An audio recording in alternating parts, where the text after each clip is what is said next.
본다는 것, 즉 시각은 빛을 느끼는 감각입니다. 빛이 없다면 아무것도 볼 수 없죠. 태양이나 전구, 스마트폰 액정처럼 스스로 빛을 내는 물체는 광원이라고 부릅니다. 광원에서 출발한 빛이 우리 눈에 닿게 되면 볼 수 있게 되는 것이죠. 그리고 빛을 내지 못하는 물체, 즉 광원이 아닌 물체는 광원에서 오는 빛을 반사해서 그 빛이 우리 눈으로 들어오는 과정을 거쳐야만 볼 수 있게 되는 것입니다. 또한 이 빛이 우리 눈으로 들어오는 과정을 이렇게 고든 화살표로 나타내는 이유는 빛이 직진하는 성질을 갖고 있기 때문인데요.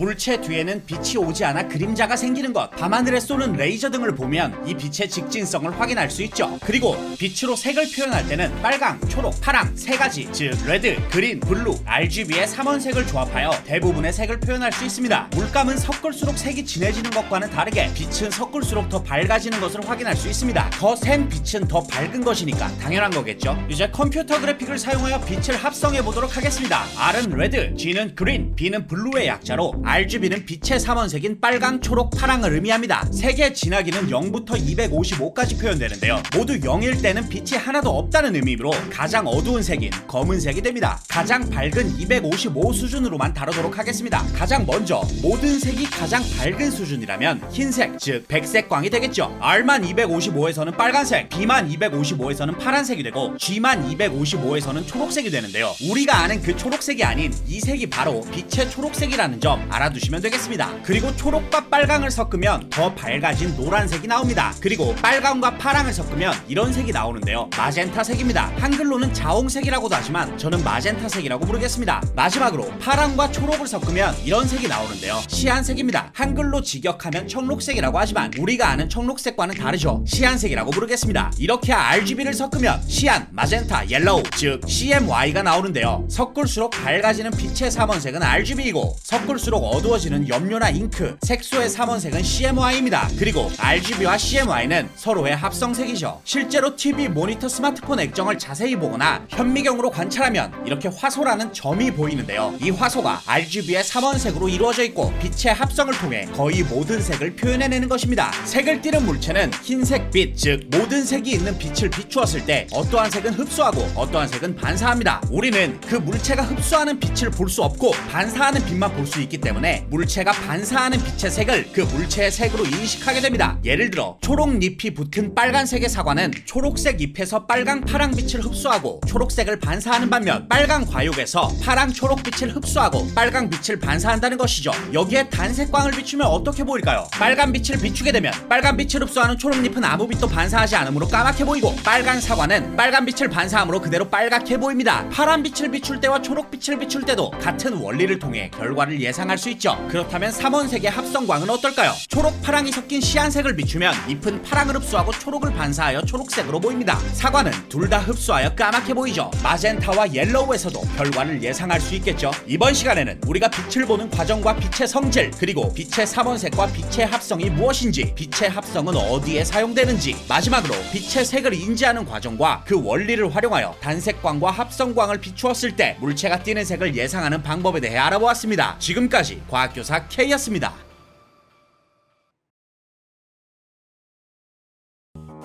직진하는 빛은 거울을 만나면 반사됩니다. 매끈한 거울면과 수직인 가상의 선인 법선을 기준으로 들어오는 빛, 즉 입사광선과 반사되어 나가는 빛, 즉 반사광선이 법선과 이루는 각도인 입사각과 반사각이 같다는 법칙으로 말이죠. 매끈한 모양인 평면 거울은 욕실에서 우리 얼굴을 볼 때 자주 사용하는데요. 우리 모습을 거의 그대로 비춰줍니다. 물체에서 출발한 빛이 거울에서 반사되어 우리 눈에 도착하는 과정을 거쳐서 볼 수 있는 것인데요. 이때 우리의 뇌는 거울 뒤쪽에 상이 있다고 느끼게 되고 상의 크기는 물체의 크기와 같으며 거울에서부터 물체까지의 거리와 거울에서부터 상까지의 거리가 같다고 느끼게 됩니다. 그럼 평면이 아닌 거울에서는 어떻게 보일까요? 평면이 아닌 거울은 대표적으로 볼록 거울과 오목 거울이 있습니다. 가운데가 튀어나온 거울은 볼록 거울, 가운데가 들어간 거울은 오목 거울이라고 하죠. 볼록 거울의 경우 입사광선이 이렇게 들어가면 반사광선이 이렇게 퍼져나오게 됩니다. 오목 거울의 경우 입사광선이 이렇게 들어가면 반사광선은 이렇게 한번 모였다가 반대쪽으로 퍼져나가죠.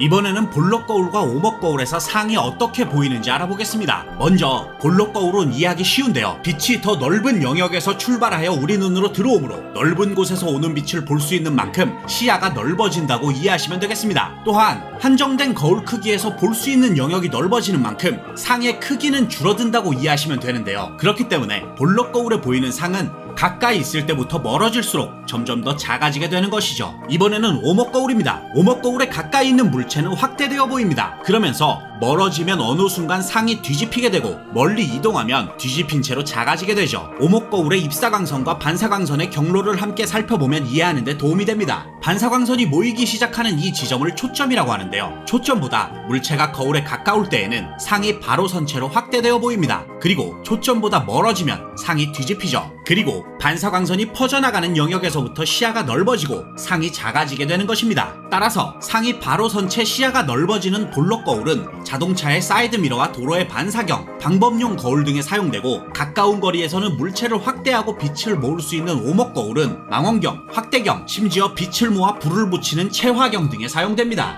이번 시간에는 빛이 반사되는 과정, 평면 거울과 볼록 거울, 오목 거울의 특징, 그리고 각각의 거울에서 생기는 상의 모습, 마지막으로 이 거울들의 특성을 활용하여 실생활에 사용하는 예시까지 알아보았습니다. 지금까지 과학교사 K였습니다.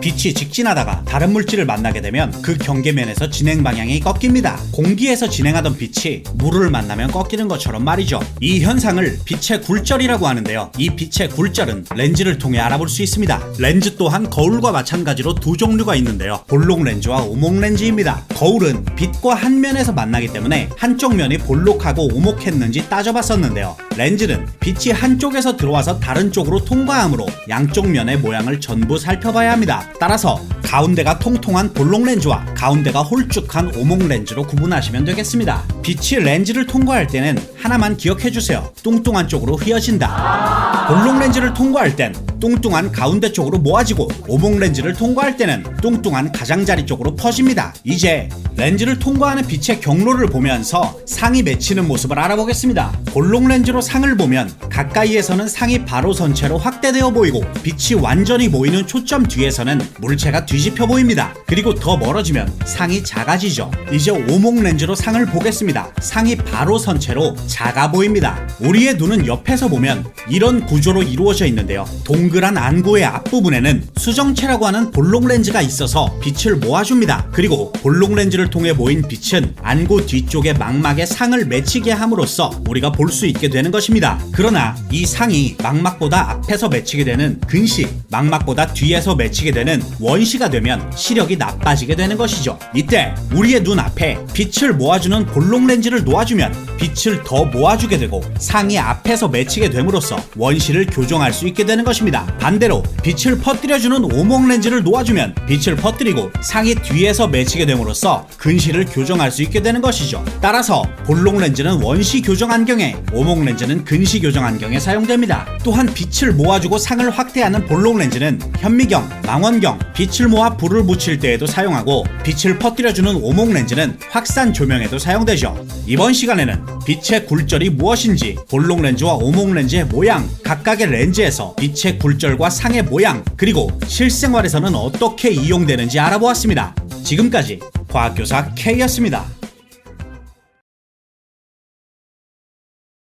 파동은 한 곳에서 만들어진 진동이 퍼져나가는 현상입니다. 파동이 시작된 지점은 파원이라고 하고, 파동이 전달되는 물질은 매질이라고 하죠. 주의해야 할 점은 물질은 이동하지 않고 진동만 전달된다는 것입니다. 지진을 생각해보시면 되는데요. 땅이 이동하는 것이 아니라 흔들리는 에너지만 전달된다는 것입니다. 이 파동의 종류에는 진행 방향과 진동 방향이 수직인 횡파와 진행 방향과 진동 방향이 같은 종파가 있습니다. 대표적인 횡파는 물결이나 빛이 있고요. 대표적인 종파에는 소리가 있죠. 지진은 횡파와 종파가 모두 있습니다. 파동을 표현할 때는 파동을 잠깐 멈춰서 횡파를 먼저 살펴보면 이렇게 높은 곳과 낮은 곳이 있는데요. 높은 곳을 마루, 낮은 곳을 골이라고 합니다. 마루에서 마루 혹은 골에서 골까지를 파장이라고 하고, 진동의 중심에서부터 마루 혹은 골까지의 거리, 즉 마루에서 골까지의 거리의 2분의 1을 진폭이라고 합니다. 마지막으로 1초 동안 진동하는 횟수, 즉 1초 동안 마루 혹은 골에 도달하는 횟수를 진동수라고 하고요. 그 단위로 헤르츠를 사용합니다. 한편 종파에서는 빽빽한 곳과 듬성듬성한 곳이 만들어집니다. 횡파의 높은 마루와 낮은 골 대신에 종파에서는 빽빽한 곳을 밀,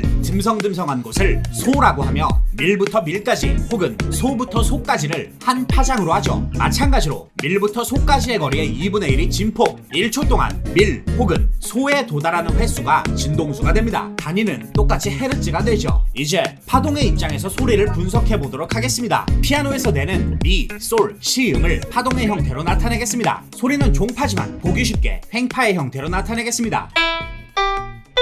높은 소리로 갈수록 진동수가 커집니다. 파장이 짧아지죠. 화음으로 내는 미솔시의 작은 소리와 큰 소리입니다. 진폭이 커졌네요. 바이올린으로 미솔시 화음을 내면 진폭이나 진동수에는 변함이 없지만 파의 형태, 즉 파형이 바뀌게 되죠. 따라서 소리의 높낮이는 진동수와 비례관계에 있고 소리의 크기는 진폭과 비례관계에 있고 소리의 음색은 파형과 관계가 있다는 것을 알게 되었습니다. 이번 시간에는 파동이 무엇인지, 파동에는 어떤 종류가 있는지, 파동은 어떻게 표현하는지, 그리고 소리와 파동은 어떤 관계에 있는지 알아보았습니다. 지금까지 과학교사 K였습니다.